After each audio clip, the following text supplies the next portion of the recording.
coming up on The World Today.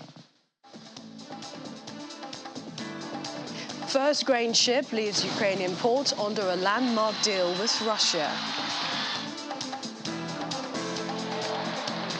For a third day, Sadr supporters continue their sit-in Iraq's parliament in protest against efforts by his rivals to form a government. Plus, India confirms its first death caused by monkeypox in the southern state of Kerala, isolates 20 contacts. Welcome everyone to Lagos. I'm Millicent Walker here. We begin with New Zealand's borders, which are fully open for the first time since March 2020, when they shut in an effort to keep out COVID-19. Immigration authorities will now begin accepting visitors with visas and those on student visas again. New Zealand is now also letting cruise ships and foreign recreational yachts dock at its ports.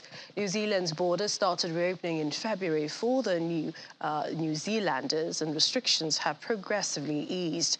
Prime Minister Jacinda Ardern called it an enormous moment, adding it was part of a cautious process. Most visitors arriving in New Zealand still need to be vaccinated against COVID and must take 2 COVID tests after arriving.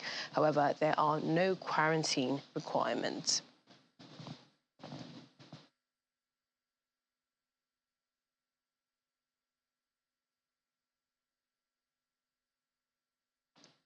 Meanwhile, India has confirmed its first death caused by monkeypox in the southern state of Kerala. A 22-year-old man who had recently traveled to the state from the United Arab Emirates died on Saturday. Kerala Health Minister Veniga George says the man had initially tested positive for the virus abroad. Samples tested after his death also detected the virus. This is the 4th monkeypox death reported globally outside of Africa. The health minister told reporters that 20 close contacts of the man had been categorized as high risk and isolated, including his friends, family, and 9 people he recently played football with. Over in Sudan, the country's health ministry says the country has confirmed its first case of monkeypox. It says the patient is a 16-year-old student from West Darfur state. This comes as the World Health Organization Director General, Dr. Tedros Adhanom Ghebreyesus, last week declared the monkeypox outbreak a global health emergency.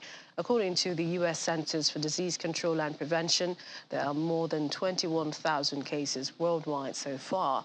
Monkeypox is caused by the monkeypox virus, a member of the same family of viruses as smallpox, although it is much less severe, and experts say chances of infection are low. And to other stories, drought is taking a heavy toll on communities in the Horn of Africa, including Kenya's coastal Kilifi County. The ongoing famine has been ravaging Kilifi, where many people rely on farming for a living. Livestock have also been affected by low-yield pasture due to the drought conditions. Drought-affected communities in Kenya's coastal Kilifi County are suffering from a lack of food and water as extreme weather conditions in the Horn of Africa continue to wreak havoc on people's daily lives. Farmers say they've been hit hard by the drought, and the woes are expected to continue. Weather forecasts of drier days ahead have alarmed many in the East African nation. We are struggling so much, and our children are even being sent away from school. We have to walk long distances to get casual work on fertile lands where we can earn something. It's risky sometimes because we can be attacked by elephants. The Kenya Meteorological Department has warned that Kilifi County will continue to be marred by below-average rainfall. The month of May, this season, we didn't have rains for 3 weeks, most places. The month of May, in the first week, we had actually a storm. According to a new study by the World Food Programme and the UN's Food and Agriculture Organization, over 50 million people in Eastern Africa will face a serious shortage of food this year. There is still little information on climate change in Africa, and this is affecting how people understand the drought in the Horn of Africa region. I think there's an important question or the messaging around what can we do as far as climate is concerned. And I think this goes back to my earlier point around the opportunity that Africa has. So when we think about the green economy, what are ways that Africa can be involved with that? How, what are solutions that young people can begin to develop as far as climate change is concerned? According to the FAO, urgent intervention is needed, including cash transfer to support needy families, the provision of animal feed and drought-resistant seeds to communities, as well as the restoration of local water sources. In the meantime, the government and aid agencies are trying to reach out to many of the most affected families in an effort to help them tide over the crisis.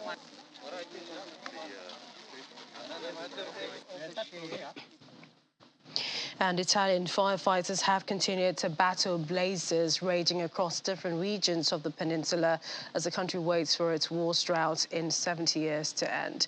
In Friuli, Venezia, Giulia, a footage shot over the weekend showed trees scorched by fires that tore through a forest area near Gorizia, where teams from across the region are working to put out. The fire brigade's task was made difficult by hot winds fueling the flames in Giuliano di Roma and in Roccella Ainica in Calabria. Yesterday, the fire brigade of Orstano in Sardinia had put out a forest fire that broke out in the middle of a little town of Palma, Saboria, where flames destroyed a vast area of the Mediterranean scrub. And to other stories, supporters of Shiite Iraqi cleric Muqtada al-Sadr have continued their sit-in inside Iraqi's parliament for the third day today. Protesters renewed their demands of ending corruption and holding to account corrupt politicians as well as members of political parties. According to the state media, hundreds of Sadr supporters had breached the building in Baghdad's fortified green zone, protesting the nomination of Mohammed Shia al-Sudani for the premiership. Due to political differences, a new government has not been formed since early parliamentary elections were held in October 2021. A power struggle between the influential Shiite cleric Muqtada Sadr and Iran-backed Shiite rivals over who gets to form the next government has deepened a fissure in the Shiite community that has dominated Iraqi politics since the US-led invasion that toppled Sunni dictator Saddam Hussein in 2003.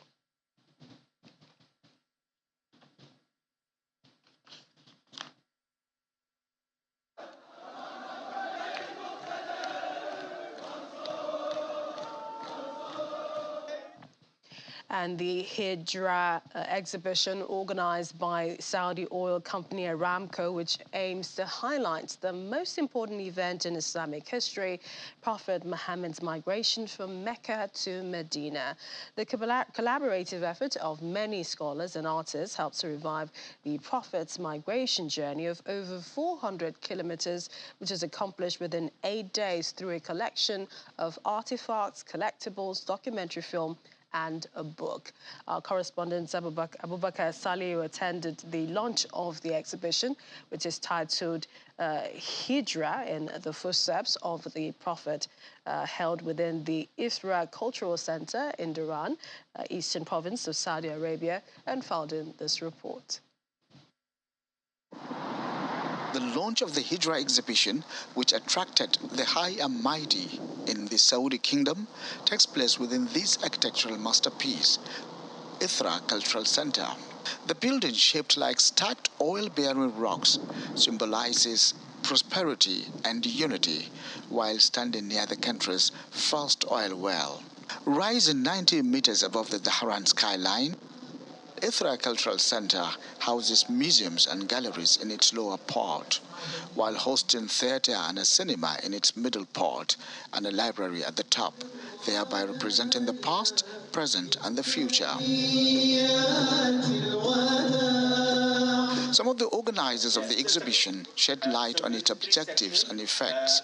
Not only do we want to retrace the footsteps of the Prophet, peace be upon him, but also to tell the story through cultural memory, to generation upon generation of Muslims around the world have thought about the Prophet, peace be upon him, and his hijrah in very unique ways, and they've creatively expressed that through visual and literary culture. And so we try to present that in the exhibition. We believe that throughout this exhibit and the material that we've done there, utilizing artists and experts from more than 20 other countries, This will provide, hopefully, a global view that can be enjoyed and understood and consumed by the visitors of the exhibit, regardless of their background. One of the participants at the exhibition via her mind on its essence. When Hazrat Muhammad left his home and went to Medina, Ansar welcomed him. And there was a strong relation between Ansar and refugees. But if today we see countries like Kashmir, Palestine, Afghanistan, refugees are facing a lot of problems. Since the aim of initiating the King Abdulaziz World Cultural Center is to draw self-recognition to the Kingdom of Saudi Arabia in areas of knowledge, creativity and cross-cultural engagement, it is hoped that the Jasta will pave way for greater collaboration, growth and development for humanity. From King Abdulaziz World Cultural Center, Ithra, in Dhahran, Eastern Province of Saudi Arabia, Abubakar Salihu reporting for Channels Television News.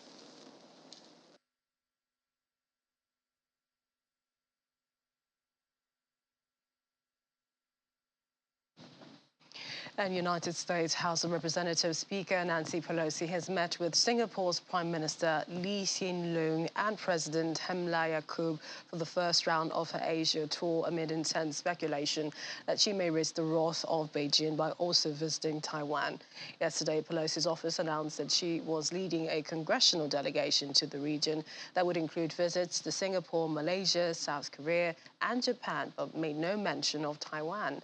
Singapore's foreign ministry says she is scheduled to meet with the Singapore chapter of the American Chamber of Commerce today. During a phone call last Thursday, President Xi Jinping warned his U.S. counterpart, Joe Biden, that Washington should abide by the One China principle and those who play with fire will perish by it. In the meantime, China appears to be taking this warning seriously, as it says that its military will not sit idly by if U.S. House of Representatives Speaker visits Taiwan. The latest warning was issued during a Chinese Foreign Ministry regular briefing. Spokesperson Zhao Lijiang also said that because of Ms. Pelosi's status as the #3 official of the U.S. government, a visit to Taiwan, which China claims as its own, would be a gross interference in China's internal affairs and warned that it would lead to very serious developments and consequences. Mr. Zhao says the Chinese side will definitely take resolute and strong countermeasures in response and defend its sovereignty and territorial integrity. Our Washington, D.C. correspondent Maria Bird joins me now for more from Washington. Hi, Maria. What more does this congressional delegation hope to discuss and achieve by this tour? We know U.S. and China have always been large players in the economic framework of the globe. And so I think that this is really about the global economy. We're suffering greatly globally from an economic perspective. And we know that trade relations between the U.S. and China have suffered not only with this administration, but with the previous Trump administration as well. So this is really about being able to find a way to look at Asia as a holistic approach, trying to obviously build additional relationships and as a foreign relations measure. And so, as you stated, the various countries that House Speaker Pelosi will be visiting, this is really going to be about how Congress can also play a role, because I think that it is perceived that the Biden administration has definitely taken a back seat as it relates to their measures and their relations with the continent of Asia, and specifically some of the challenges that have existed in China. And Maria, will there be a visit to Taiwan? We know that her original plan in April was to visit Taiwan, but she postponed the trip after she tested positive for COVID-19. It is expected. The news is just releasing that it's expected that there will be a visit to Taiwan. The greatest challenge, though, with that is that the Biden administration is advising the congressional team that that is not going to be wise, and it could bring some high-profile additional tension between the U.S. and China. We know that the U.S. has been outspoken on humanitarian challenges as it relates to the Taiwanese people. And so you can expect that if we do see that House Speaker Pelosi does visit Taiwan, as is anticipated that will happen on her tour of Asia, that we will begin to see her speaking out as it relates to humanitarian rights issues, which is really the leading factor for where the U.S. has stood as it relates to Chinese and Taiwanese relations. And, you know, you said China sees Taiwan as a breakaway province and must become a part of the country. Beijing has not ruled out the possible use of force. I believe in the comments today, he says to use a resolute, strong countermeasures in response to defend its territory. Has the U.S. reacted to this? What's the U.S. position? The U.S. Has not formally reacted to this. I think that that's why the Biden administration is stating that they are really advising that House Speaker Pelosi and other congressional members are very strategic and that they try their best not to create additional heightened tension between the U.S. and China. And so they are not necessarily supporting all of the visits that they are moving forward with for the congressional team. Specifically, you will probably see that they will continue to advise against the visiting of Taiwan, but I am not sure if that is going to be sustainable as it relates to the congressional team that is already there in the nation. So. I was just going to say, just before we let you go, Maria, Chinese officials, they've expressed anger over what they view as growing diplomatic engagement between Taipei and Washington. Of course, we know the surprise visit to the island by 6 U.S. lawmakers, which happened in April. Moving forward, this diplomatic ties which the U.S. has with China, perhaps not even Taiwan, how do you think this affects their relationship? This is going to most likely affect the relationship.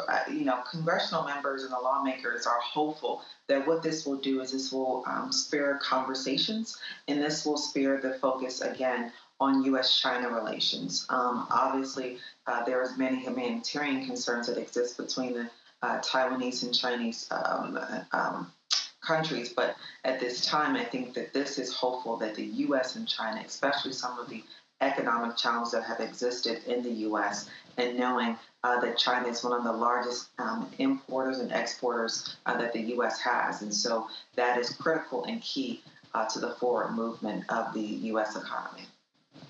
We appreciate your time. Many thanks, Maria Bird, our Washington, D.C. correspondent, joining us there.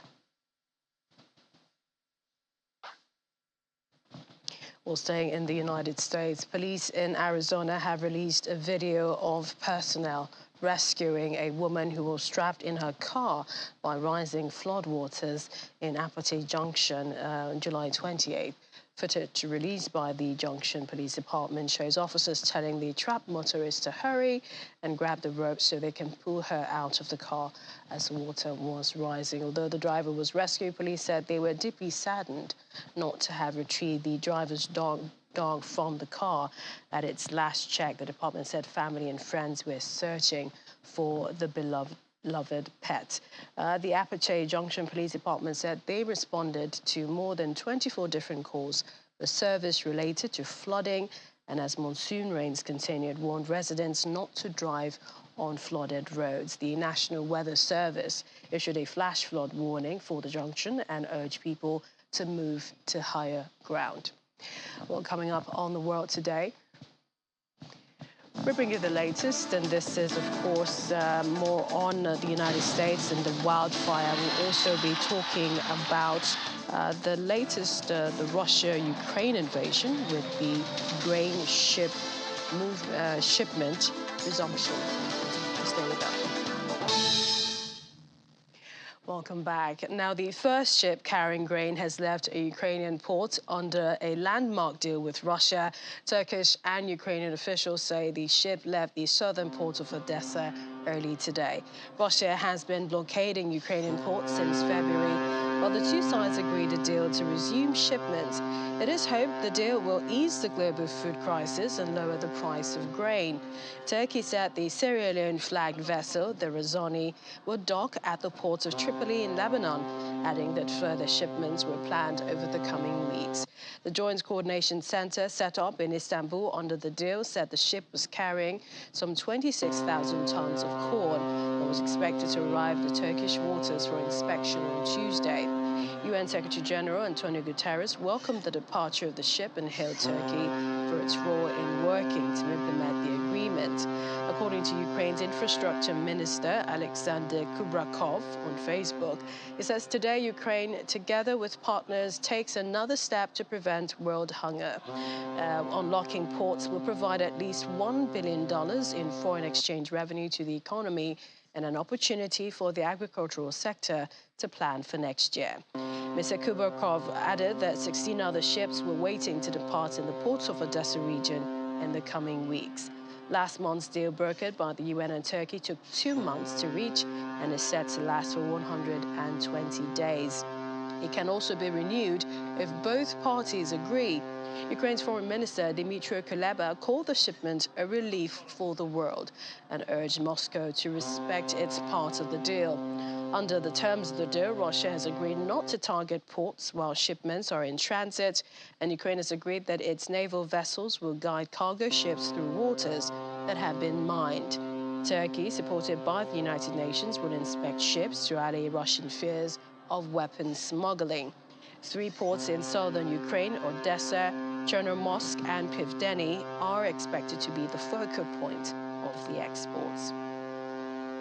In the meantime, the Kremlin has reacted, saying that news of the first ship carrying grain to leave Ukraine's port of Odessa under a deal brokered by Turkey was very positive. The Sierra Leone flag Razoni is expected to reach Istanbul 12 GMT Tuesday, where it will be inspected by personnel of the Joint Coordination Center, comprising representatives of Ukraine, Russia, Turkey, and the UN, after which it will proceed to reach Tripoli.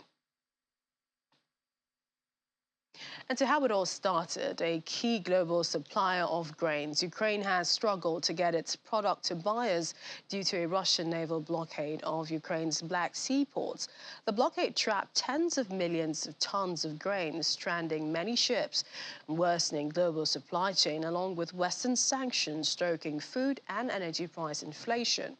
Moscow denied responsibility for the crisis, blaming sanctions for slowing its own food and fertilizer exports in Ukraine for mining approaches to its Black Sea ports. However, under the stewardship of the UN and Turkey, Moscow and Kiev signed the landmark deal for safe passage for ships carrying grain out of 3 southern Ukrainian ports. Here's a timeline on how we got to this point. Ukraine is the world's 5th biggest exporter of wheat and in the top 3 for maize, barley and sunflower seeds. Following Russia's invasion, Ukraine faced a severe shortage of capacity to store even its reduced 2022 grain harvest. And according to the U.S. World Food Program, the country struggles to maintain exports. Production of wheat in 2021 was approximately 40 million tons, and another 50 million tons for the other 3 commodities. Before the conflict, Ukraine used to feed the world. Now they need help to feed themselves. The European Council President Charles Michel, who visited the strategic Ukrainian port city of Odessa on the Black Sea on May the 9th and held talks with Ukrainian Prime Minister on possible measures to unblock Ukraine's ports for grain exports. Russia's blockade of Ukraine's Black Sea ports forced grain exporters to look for other transport alternatives. UN Food Chief David Beasley has appealed to Russian President Vladimir Putin to allow export of grain stored in Ukrainian ports.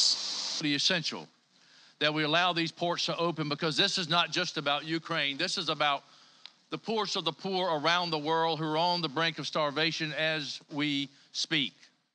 So I asked President Putin, if you have any heart at all, to please open these ports. Speaking at the annual World Economic Forum in Davos in May, European Commission President Ursula von der Leyen said Russia was using food supply as a weapon with global repercussions, acting the same way as it does in energy sector. We are witnessing how Russia is weaponizing its energy supplies. And indeed, this is having global repercussions. Unfortunately, we're seeing the same pattern emerging in food security. At the Philadelphia Union Convention on June the 14th, U.S. President Joe Biden said that temporary silos will be built along the border with Ukraine including Poland, in a bid to help export more grain and address a growing global food crisis.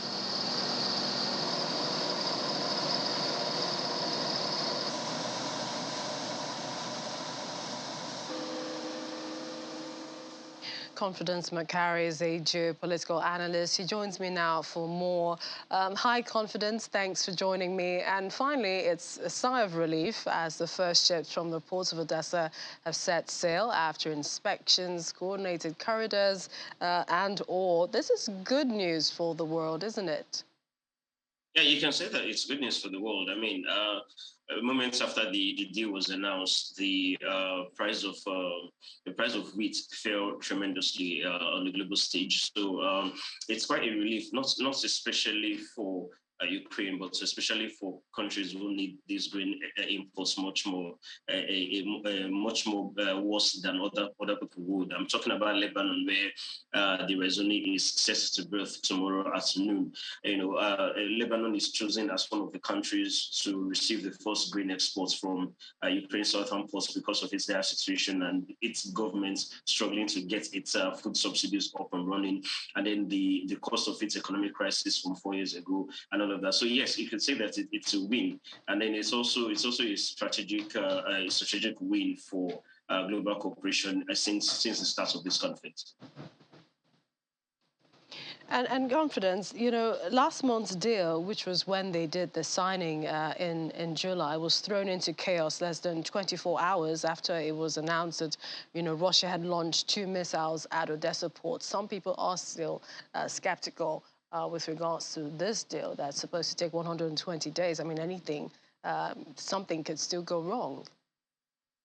Yeah, the key difference between the deal that was sabotaged by Russian missile attack and this one is that the former one did not have the fine details of cooperation between both sides that would ensure monitoring to avoid weapons smuggling that this current one has. I mean, much of Russia's key concern is that the war has progressed this long, much away from its strategic goals within the first 3 months that it invaded, because of what it described as Western support, continuing Western military support for Ukraine, which it fears that is going to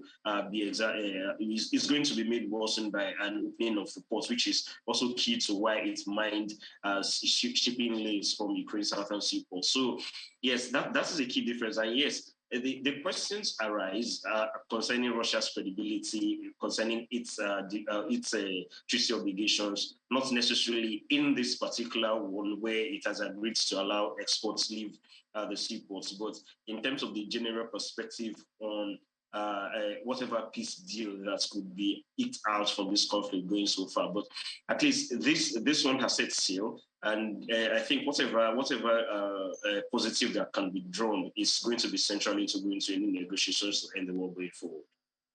And the Turkish presidential spokesman said he's hopeful the grain export deal signed between Turkey, the UN, Russia, and Ukraine can pave way for peace talks. Can we be optimistic?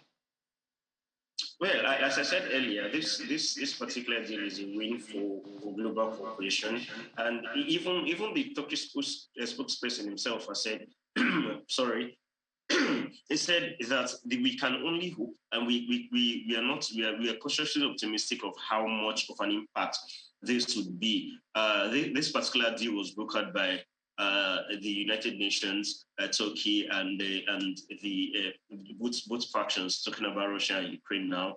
And for those who are not aware, the centrality of Turkey to these negotiations is essential to the fact that they control the Baltic and all the sea routes, the shipping routes that pass from Russia and Ukraine down into the Middle East, where most of these and to the Mediterranean, where the ships are going to pass from. So if the talks are quite optimistic about this, about what this particular peace deal may mean for cooperation between both sides as a way to ending the war, I think for a step back, it will need to go through, it may need to look at the record of agreements keeping between both sides when during the first time when Turkey tried to intervene in the conflict in the early stages of the war between February and March by trying to host peace talks in Istanbul and what came out of it. So on one hand, you have dark history to look back on and say, okay, no, we haven't made much progress. But for wheat prices to fall just 24 hours within the announcement of the New Deal, which Turkey helped to broker,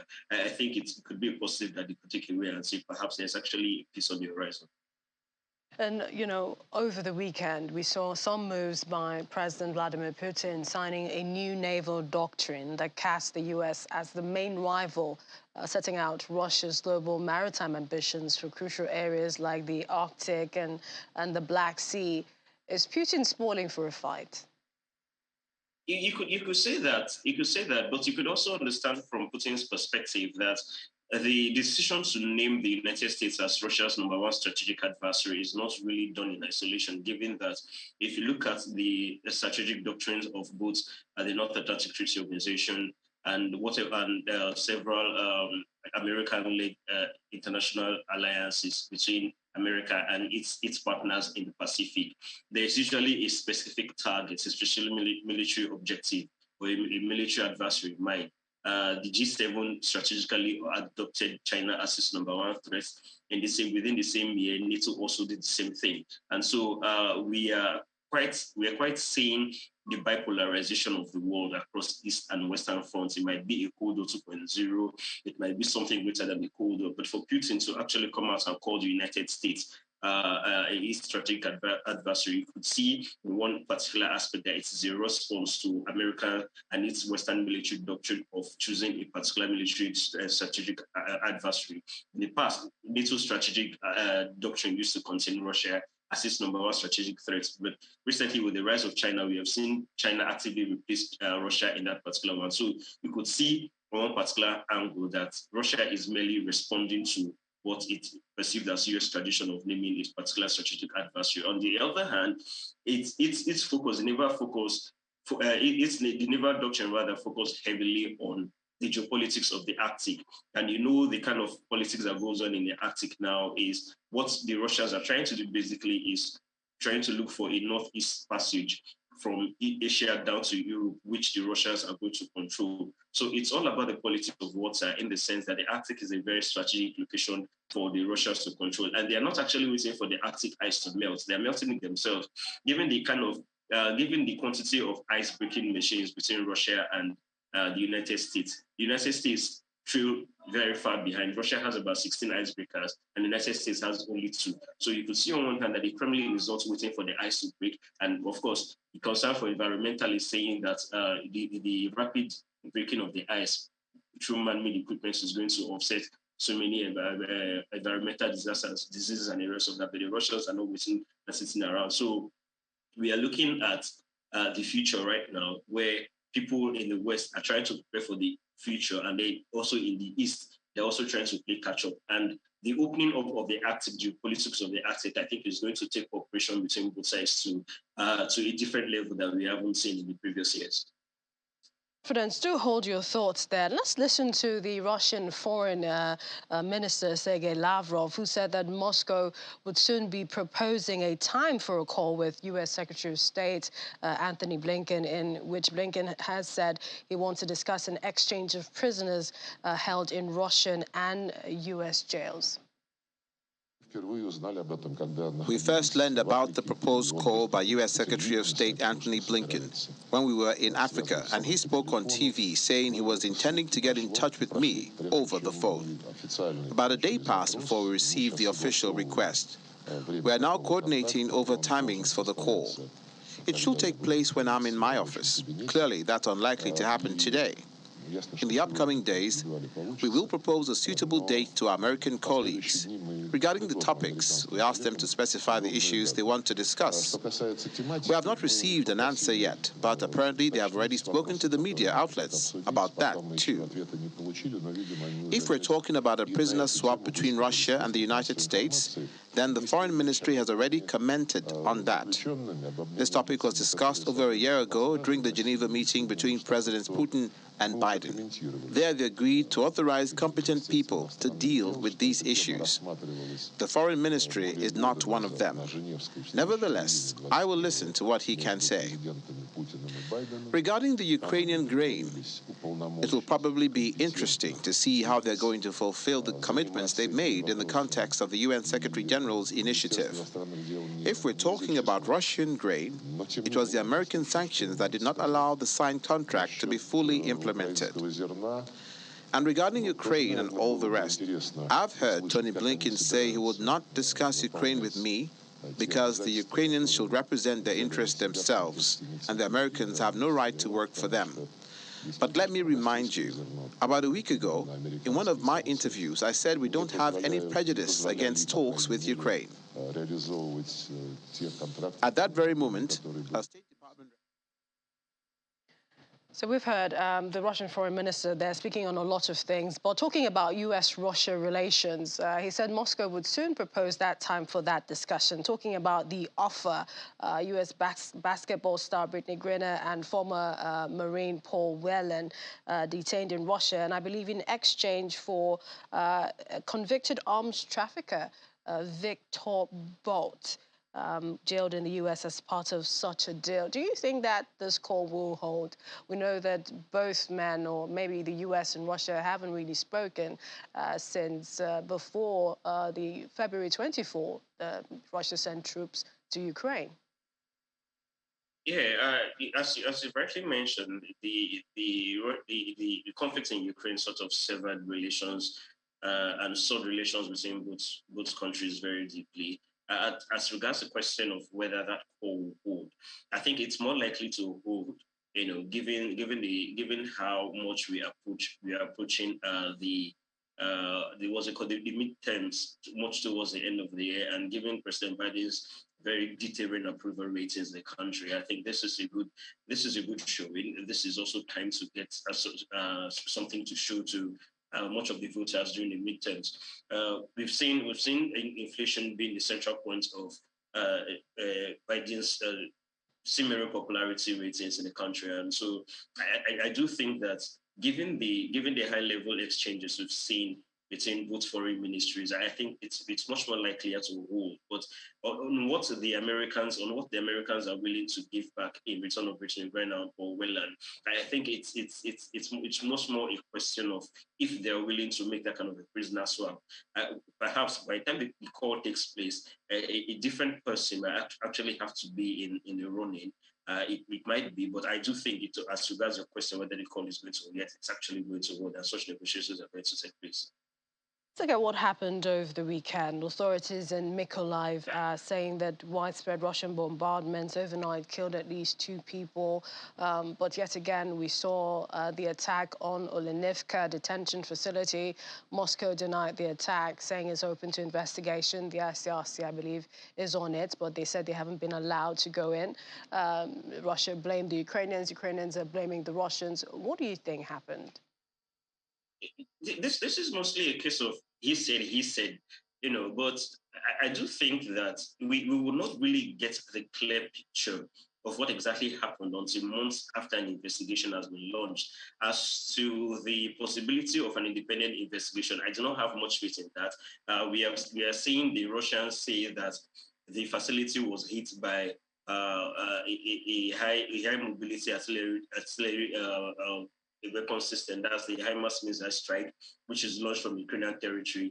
And then on the other hand, we're hearing the Ukrainians say that it was actually the Russians that used flamethrowers to hit the prison. And I have to add that the prison actually holds members of the Azov battalion, which sections of Russia's politicians have called to be executed after they were arrested a few months ago from the Azov state land. So on one hand, if you look at the circumstances behind their arrest and behind their detention, sorry, you could say that the Russians are behind this attack. Sorry, but given how much the Russians have put out saying that they are actually not the ones behind the attack, it's the kind of circumstances we've seen over the past 3 days, it doesn't really leave for much independent thoughts going into that. So I think to ascertain the level of the damage and who might actually be likely to be responsible for this, you have to leave it in the coming days to see if an independent investigation will be allowed into this. But overall, it actually does not look good for either Russia or for Ukraine. Confidence Macari, geopolitical analyst. Always a pleasure. Thank you for joining me on the program. Thank you for having me once again. Well, according to the Kremlin, the Nord Stream 1 gas pipeline's equipment has malfunctions that require urgent repairs. Now, Kremlin spokesperson Dmitry Peskov said that the situation needed a fix, which Russia has little ability to help with. The delivery of a Nord Stream 1 gas turbine to Germany from Canada after maintenance was not in line with the contract.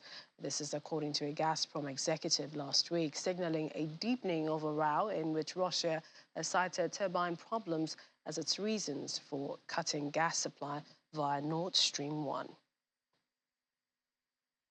Anatoly Chubais, who quit his post as a Kremlin special envoy due to the war in Ukraine, has been hospitalized in Europe with a rare autoimmune disorder that attacks the nervous system.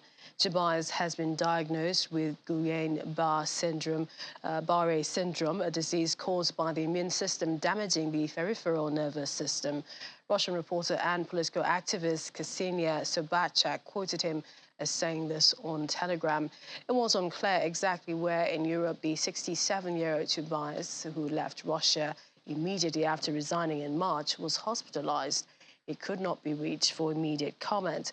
Mr. Chubais, who once served as former President Boris Yeltsin's chief of staff, served as President Vladimir Putin's special representative for ties with international organizations before his resignation. Meanwhile, the Kremlin has wished him a speedy recovery, saying it was saddened by the reported hospitalization of Anatoly Chubais. Kremlin spokesperson told reporters that Russia stands ready to assist the ex-presidential advisor if he appeals for help.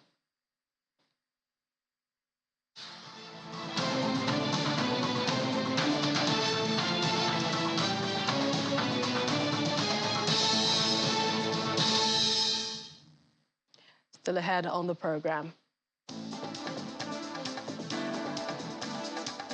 It's the first of its kind in China. A museum of ice cream opens to the public. Welcome back. The federal government of Nigeria has condemned in the strongest terms the murder of Alika Ogochukwu, a Nigerian national in Civitanova, Marche province in Italy. The assault on the 39-year-old man in broad daylight was captured on video Friday. The recording, reportedly made by onlookers without any attempt to intervene, sparked anger on social media. A 32-year-old Italian has been arrested on suspicion of murder and robbery. A statement by Francisca Omayuli, the spokesperson at the Ministry of Foreign Affairs, says the ministry has directed the country's ambassador to Italy to work with authorities in the European country to investigate the matter. Ambassador Mafwa Omini Abam has called on Nigerians in Italy to remain calm.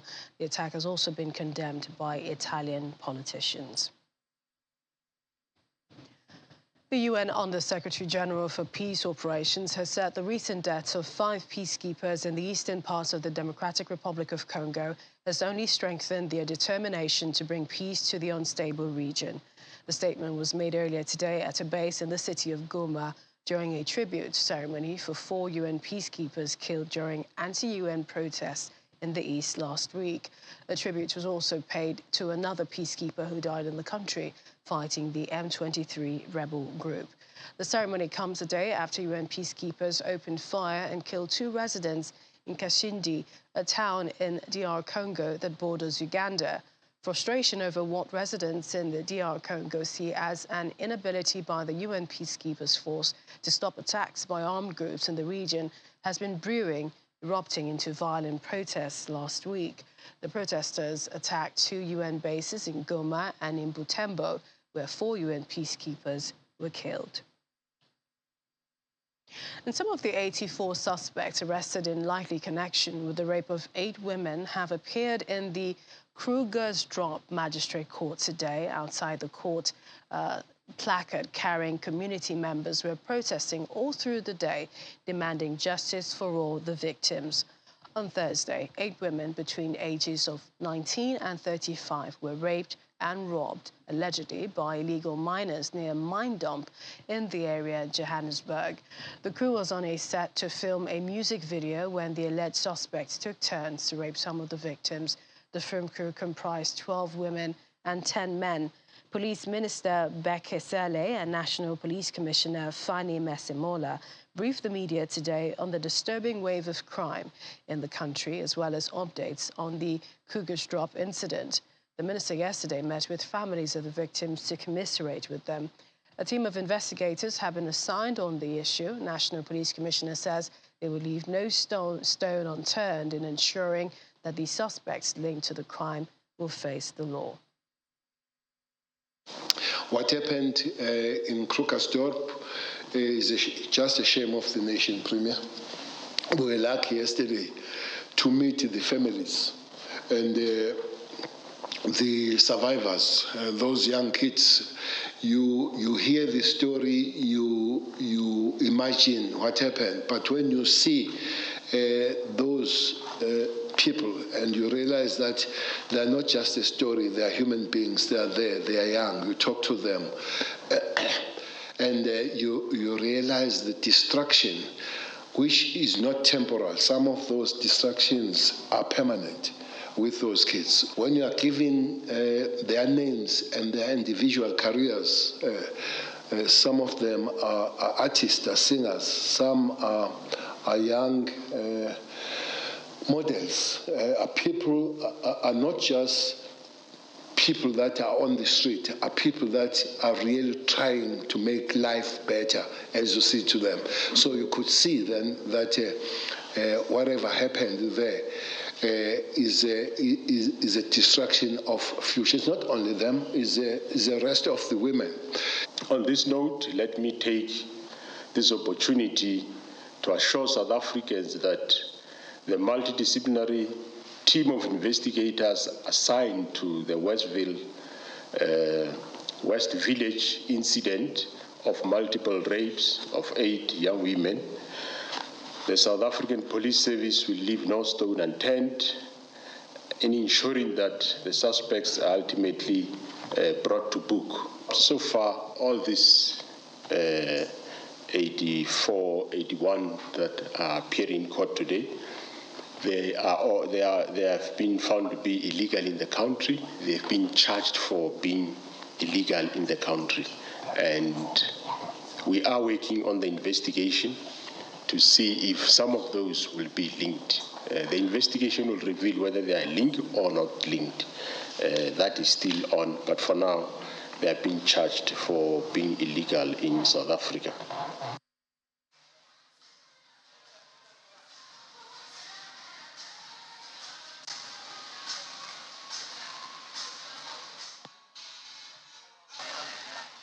The Museum of Ice Cream opened to the public yesterday at the Taikoo complex in Shanghai, attracting many young visitors with immersive installations that provide multi-sensory experiences. The first of its kind in China, the museum comes from New York and is designed as a venue for a frozen dessert-themed indoor carnival, making it even more popular in hot summer days. Decorated in hues of pink, the museum is filled with design elements that offer numerous photo opportunities for sharing on social media, including carousels, slides, claw machines, and a swimming pool filled with fake sugary sprinkles. Well, on the same day, a free exhibition showcasing 240 collectors' bags was held at the shopping landmark to stimulate consumption. It was a weekend. Shanghai announced that it will hold its postponed Double 5 shopping festival in August and September as part of the city's efforts to add more vitality into the local economy and recover from the recent COVID-19 resurgence. So bringing into pop-ups, we really want them to come over. Apart from, we believe that nowadays consumers, they come to shopping mall not only to shop, but they really want to enjoy something exciting. I think Shanghai is long waiting for some happy moments. So bringing into pop-ups, we really want them to come over, apart from shopping, to enjoy and to live well. Definitely a place worth visiting. That's it on the program this evening. Thank you for watching. I'm Millicent Walker.